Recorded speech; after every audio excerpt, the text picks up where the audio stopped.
జాతీయ యాదవుల హక్కుల పోరాట సంబంధించి ఇక్కడ చక్రధర్ యాదవ్ ఉన్నారు. ఎల్లావుల చక్రధర్ యాదవ్. ఏంటి వాళ్ళ డిమాండ్లు ఏంటి, వాళ్ళు ప్రెస్ మీట్ పెట్టడానికి గల కారణాలు ఏంటి అని ఒకసారి చూద్దాం. చెప్పండి, ఏంటి యాదవులు ఉన్న పలంగా ఒక మీటింగ్ పెట్టుకొని ముఖ్యమంత్రిని ఒక డిమాండ్ చేస్తున్న పరిస్థితి ఉంది. ఏంటి ఆ డిమాండ్లు, ఎందుకు? స్వాతంత్రం వచ్చిన తర్వాత ఉమ్మడి తెలుగు రాష్ట్రంలో కావచ్చు, రాష్ట్రం ఏర్పడ్డాక కావచ్చు, 10 సంవత్సరాలుగా ఎవరు ముఖ్యమంత్రిగా ఉన్నా కూడా వారి మంత్రివర్గంలో యాదవుడు మంత్రిగా ఉండడం అనేది ఆనవాయితీగా వస్తుంది. అంతేకాకుండా జనాభా ప్రాతిపదికన కూడా అత్యధిక బీసీల్లోనే అగ్రకులం ఏదైనా ఉందంటే అది యాదవ్ కులం అనేది జనాభా లెక్కలే చెప్తున్నాయి, నోటి లెక్కలు కాకి లెక్కలు కాదు. ఇంతటి జనాభా ఉండబట్టే గత ముఖ్యమంత్రి కూడా యాదవులను గుర్తించి 5 ఎమ్మెల్యే స్థానాలు ఇస్తే 5 మందిని గెలవడం జరిగింది. అలాగే ఒక మంత్రిని ఇచ్చాడు, ఒక వైస్ ఛాన్సలర్ ఇచ్చాడు, అలాగే ఒక ఎంపీ ఇచ్చాడు, రాజ్యసభకి 3 కార్పొరేషన్ చైర్మన్లు కూడా ఇచ్చాడు. మరి ఇప్పుడే దురదృష్టం, మరి ఎందుకో అర్థం కావట్లా. 100 ఏళ్ళు పైగా చరిత్ర కలిగినటువంటి కాంగ్రెస్ పార్టీ యాదవులను దూరం పెట్టడం ఎంతవరకు సమంజసమని ప్రధానంగా ఈరోజు మేము ప్రెస్ మీట్ కార్యక్రమం చేయడం జరిగింది. అంటే సాధారణంగానే బీసీల నుంచి కూడా మొదటి నుంచి కూడా ఒక ఏదైతే డిక్లరేషన్ ఇచ్చిందో కాంగ్రెస్ ప్రభుత్వము, అయితే తర్వాత దాన్ని బీసీ డిక్లరేషన్ ఇచ్చి కులగణన అంటే ఓవరాల్గా సమగ్ర కులగణన చేపడుతున్న పరిస్థితి. అంటే ఇక్కడ సపరేట్గా బీసీ డిక్లరేషన్ని పక్కకు పెట్టేసినట్టేనా? అంతే కదా, దాని ఆలోచన అంతే కదా. ప్రత్యేకించి యాదవుల్లో బీసీ జనాభా ప్రాతిపదికను చూస్తే అత్యధిక జనాభా యాదవులం. అటువంటి యాదవ్ కులాన్ని మీరు దూరం పెట్టడం ఎంతవరకు సమంజసం? అందులోనూ కాంగ్రెస్ పార్టీ 20 సీట్లు జంట నగరాల్లో సీట్లు యాదవులకు ఇచ్చింది.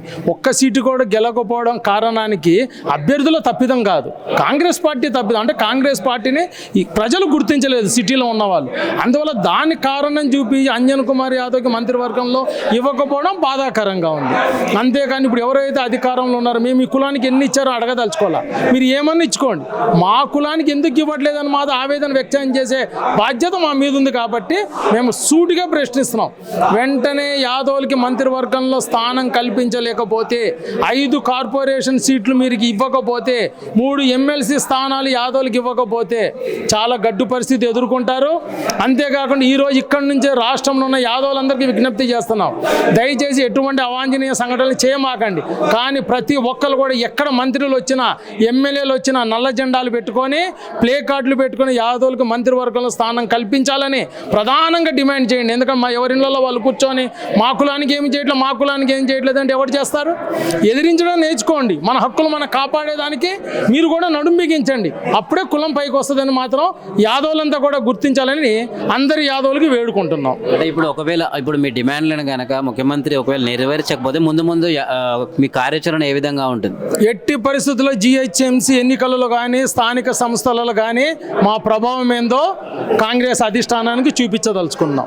ఎట్టి పరిస్థితులు మీకు ఓటు వేసేదే లేదు, అది మాత్రం గుర్తుపెట్టుకుని. ఏ పార్టీకన్నా వేస్తాం కానీ కాంగ్రెస్ పార్టీ బుద్ధి చెప్పాలంటే యాదవుల మనోభావాలను కనుక కాపాడలేకపోతే, మంత్రివర్గంలో స్థానం కల్పించలేకపోతే మీకు ఓటమి తప్పదు తప్పదు తప్పదు. ఇవాళ తెలంగాణ రాష్ట్రంలో 15% ఉన్న మరి యాదవులకు రాష్ట్ర మంత్రివర్గంలో స్థానం లేకపోవడం మా యాదవులను ఎంతో బాధపరుస్తుంది. అదేవిధంగా స్వాతంత్రం వచ్చి ఇన్ని సంవత్సరాలైన ప్రతి ప్రభుత్వంలో అంటే ఉమ్మడి ఆంధ్రప్రదేశ్లో కానీ మరి తెలంగాణ 10 సంవత్సరాల్లో కానీ మరి యాదవులకు మంత్రి పదవి లేకుండా లేము. ప్రతి మంత్రివర్గంలో స్థానం ఉన్నది. మరి మొన్న తెలంగాణ రాష్ట్రంలో కాంగ్రెస్ పార్టీ అధికారంలోకి రావడానికి కారణమైన యాదవులనే ఇవాళ యాదవులకు మంత్రి పదవి ఇవ్వకుండా మరి కాంగ్రెస్ పార్టీ రేవంత్ రెడ్డి ప్రభుత్వం మోసం చేస్తున్నది.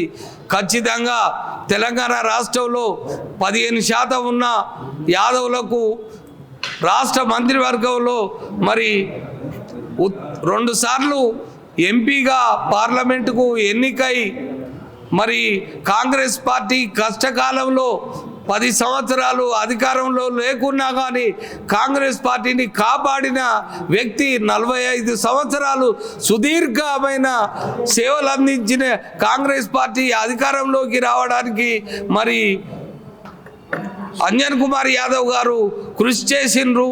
మరి అంజన్ కుమార్ యాదవ్ గారికి ఖచ్చితంగా తెలంగాణ రాష్ట్ర మంత్రివర్గంలోకి యాదవుల తరపున తీసుకోవాలని డిమాండ్ చేస్తూ, అదేవిధంగా రాబోయే ఎమ్మెల్సీ ఎలక్షన్లో దాదాపు 9 ఎమ్మెల్సీలు రాబోతున్నాయి. అందులో ఖచ్చితంగా 3 ఎమ్మెల్సీలు యాదవులకు ఇవ్వాలని, అదేవిధంగా 5 రాష్ట్ర స్థాయి కార్పొరేషన్ చైర్మన్లను కూడా యాదవులకు ఇవ్వాలనే ఒక డిమాండ్తో, ఈ 3 డిమాండ్లతోటి ఈ నెల 28వ తారీఖు శనివారం రోజు మరి ఇందిరా పార్క్లో మార్నింగ్ ఉదయం 10 గంటల నుంచి 4 గంటల వరకు జాతీయ యాదవ హక్కుల పోరాట సమితి మిగతా యాదవ సంఘాలన్నింటినీ కలుపుకొని మరి నిరసన దీక్షకు మేము 33 జిల్లాల నుంచి వేలాదిగా యాదవులు తరలి రావాలని జాతీయ అధ్యక్షుడిగా నేను పిలుపునిస్తున్నా. కాబట్టి ఇవాళ రేవంత్ రెడ్డి ప్రభుత్వానికి మేము అల్టిమేటం ఇస్తున్నాం. ఖచ్చితంగా అంజన్ కుమార్ యాదవ్ గారికి మంత్రి పదవి ఇవ్వాల్సిందే. ఇవ్వకపోతే మాత్రం ఈ దీక్ష తర్వాత మరి హైదరాబాద్లో మేము 1,00,000 మందితోటి పెద్ద ఎత్తున బహిరంగ సభను కూడా ఏర్పాటు చేసి యాదవుల సత్తా ఏందో చాటుతాం.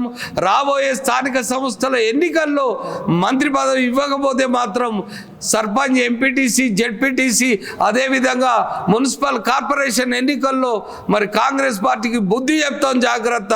28వ తేదీన మేము చేయబోయే మహా నిరాహార దీక్షకి మీరు అందరూ కూడా పెద్ద ఎత్తున తరలివచ్చి మరి అందులోని ముఖ్య అంశాలను మనము ఈసారి ఇందిరా పార్క్ వేదికగా మరి ఈరోజు గవర్నమెంట్కి వినిపించాలని దృఢ నిశ్చయంతో ఉన్నాము.